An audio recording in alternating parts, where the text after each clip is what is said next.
जी, आज हमारे पास जो टॉपिक है वो है जी टाइप्स ऑफ सॉल्ट। इस हवाले से हम बात करेंगे। 6 टाइप्स हैं। इस पे वन बाय वन करके बात करेंगे। सबसे पहले जो हमारे पास चीज़ आ रही है, ठीक है जी, उसको हमने यहाँ पे मेंशन किया है और ये हमारे पास सॉल्ट है जी, नॉर्मल सॉल्ट। ठीक है जी, इसको नॉर्मल सॉल्ट भी कहते हैं, इसे न्यूट्रल सॉल्ट भी कहते हैं। इसके हवाले से हम बात करेंगे। ठीक है जी, और ये देखेंगे कि ये जो नॉर्मल सॉल्ट है या जो न्यूट्रल सॉल्ट हमारे पास मौजूद है, ठीक है जी, ये कैसे प्रिपेयर होता है। तो इसकी डेफिनेशन को अगर हम देखें तो डिफाइन इसको यूं किया जाता है कि जब एसिड और बेस का आपस में इस तरह से रिएक्शन हो कि कंप्लीट तौर पर जो एसिड होगा वो H पॉजिटिव आयन को क्या कर दे, रिप्लेस कर दे। ठीक है जी, यहां पे मैं लिख देता हूं रिप्लेस।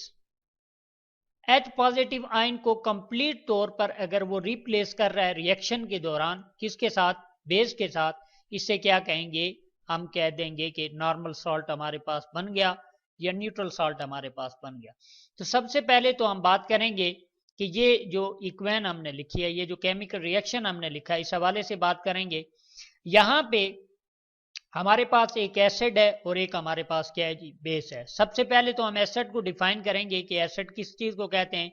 ऑलरेडी हमने आपको बताया था कि हर वो चीज जिसके साथ H लगा हो, ठीक है जी, या वो वाटर के अंदर डिजॉल्व होने के बाद हमें क्या दे, H पॉजिटिव आयन दे, उसे हम क्या कह देंगे जी, एसिड कह देंगे। ठीक है जी, तो यहाँ पे HCl के साथ H लगा है, लिहाजा ये हमारे पास क्या है जी, इसको मैं यहाँ पे लिख देता हूँ, ये हमारे पास एसिड है। ठीक है जी, बेस के हवाले से अगर हम बात करें तो हमने कहा था कि हर वो चीज जिसके साथ, यानी हर वो एलिमेंट या कंपाउंड, सॉरी, हर वो कंपाउंड जिसके साथ क्या अटैच हो जी, ये वाला ग्रुप OH, जिसे हम कहते हैं हाइड्रोक्सिल ग्रुप। ठीक है जी, और ये चीज अटैच हो उसे हम क्या कहेंगे, बेस कहेंगे। ठीक है जी, तो यानी इस रिएक्शन के अंदर KOH किसके साथ, पोटाशियम के साथ OH अटैच है, लिहाजा ये हमारे पास क्या है, एक बेस है। और कौन सी बेस है, पोटाशियम हाइड्रोक्साइड बेस है। ठीक है जी, इसी तरह HCl हाइड्रोक्लोरिक एसिड है और ये हमारे पास क्या है जी, बेस है। तो इस रिएक्शन के अंदर हम देख रहे हैं कि एक हमारे पास एसिड है और दूसरा हमारे पास बेस है। अब क्या करेंगे, रिएक्ट करवाना है इनको। रिएक्शन के लिए हम क्या करते हैं कि सबसे पहले HCl लेंगे, ठीक है जी, टेस्ट ट्यूब के अंदर इसका एक्वा सॉल्यूशन बनाएंगे। KOH लिया, ठीक है जी, इसका भी क्या करेंगे जी, एक्वा सॉल्यूशन बनाएंगे, वाटर डाल देंगे इसके अंदर। अब ये HCl हमने टेस्ट ट्यूब के अंदर लिया हुआ है, ऊपर से इसका एक्वा सॉल्यूशन लेकर के इसके अंदर डाल देंगे। इसके नतीजे में रिएक्शन होगा। रिएक्शन के नतीजे में हमारे पास जो प्रोडक्ट बनेगा वो यहाँ पे आपके सामने मेंशन है, KCl बनेगा हमारे पास। और ये किसके अंदर बनेगा, एक्वस सॉल्यूशन, एक्वस फॉर्म के अंदर हासिल होगा। और इसके बाद हमारे पास प्रोडक्ट बनेगा जी, वाटर बनेगा in the form of liquid. ठीक है जी, ये दो प्रोडक्ट जो है हमारे पास बन रहे हैं।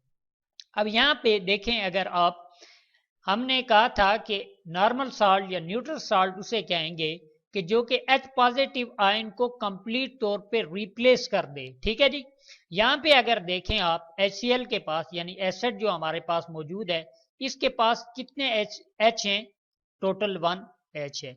अब यानी प्रोडक्ट के अंदर आप देखें दिस वन, ठीक है जी, इसके अंदर कोई H मौजूद नहीं है। इसका मतलब ये हुआ कि HCl ने कंप्लीट तौर पर H पॉजिटिव आयन को क्या कर दिया है जी, रिप्लेस कर दिया है। इसका मतलब ये हुआ कि अगर इसके अंदर, इस सॉल्ट के अंदर कोई भी H मौजूद नहीं है तो इससे मराद ये हुई कि ये हमारे पास कौन सा सॉल्ट आ गया जी, नॉर्मल सॉल्ट आ गया। ठीक है जी, यहाँ पे मैं लिख देता हूँ, उसके साथ मेंशन कर देते हैं, ये हमारे पास आ गया जी, नॉर्मल सॉल्ट।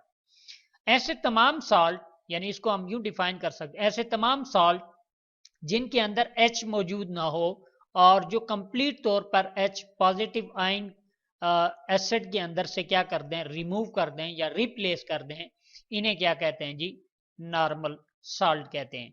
ठीक है, एक और एग्जांपल लेंगे और उसके अंदर हम देखेंगे कि किस तरह से ये रिएक्शन जो होता है वो कंप्लीट होता है।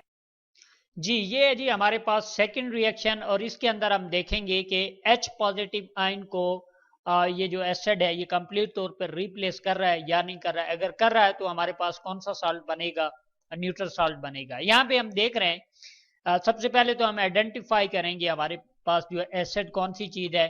तो यहाँ पे HNO3 आप देख रहे हैं, H किसके साथ लगा हुआ है, नाइट्रेट ग्रुप के साथ अटैच है। इसका मतलब ये हुआ कि ये हमारे पास क्या है, एसिड है। और ये कौन सा एसिड है, नाइट्रिक एसिड है। ठीक है जी, एसिड हमने डिफाइन। इसके बाद हमने कहा था कि बेस वो चीज होती है जिसके साथ OH ग्रुप अटैच हो। यहाँ पे OH ग्रुप इसके साथ अटैच है, लिहाजा ये हमारे पास बेस है। और कौन सी बेस है, NH4 लगा हुआ मीन एमोनियम, OH लगा हुआ हाइड्रोक्सिल ग्रुप अटैच है, तो एमोनियम बेस हमारे पास हो गई। ठीक है जी, ये हमारे पास एसिड हो गया, नाइट्रिक एसिड इसका नाम है। और ये हमारे पास क्या हो गया जी, एमोनियम बेस हो गई। अब इन दोनों का हमने क्या करवाना है जी, सेम रिएक्शन करवाना है। रिएक्शन के लिए क्या है, सबसे पहले इसका एक्वस सॉल्यूशन हम प्रिपेयर करेंगे, मीन इसके अंदर वाटर डाल देंगे। इसका भी एक्वस सॉल्यूशन प्रिपेयर करेंगे, वाटर डाल देंगे।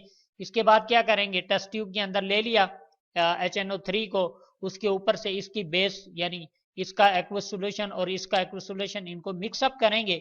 इसके नतीजे में जो हमारे पास रिजल्ट बनता है वो ये बनता है NH4NO3 यानी एमोनियम नाइट्रेट हमारे पास बना। ठीक है जी, NH4 एमोनियम NO3 नाइट्रेट, ये हमारे पास बन गया। अच्छा, इसके अंदर भी अगर आप देखें, हमने कहा था कि हर वो साल्ट न्यूट्रल साल्ट होगा जो कि H पॉजिटिव को रिप्लेस करे। यहाँ पे ये जो एसिड का H पॉजिटिव है ये कितना है जी, जस्ट 1 है। यहाँ पे ऊपर मैंने 1 लिख दिया है, लिखने की जरूरत नहीं है, इसको हम टिक कर लेते हैं।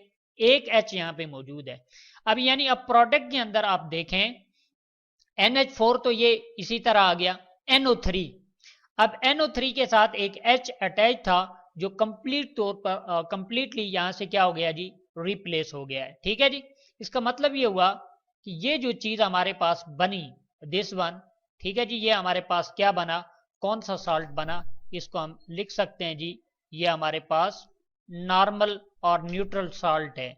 नॉर्मल और न्यूट्रल सॉल्ट क्यों है, क्योंकि इसके अंदर से कंप्लीट जो H है वो एसिड का यहाँ से रिमूव हो चुका है।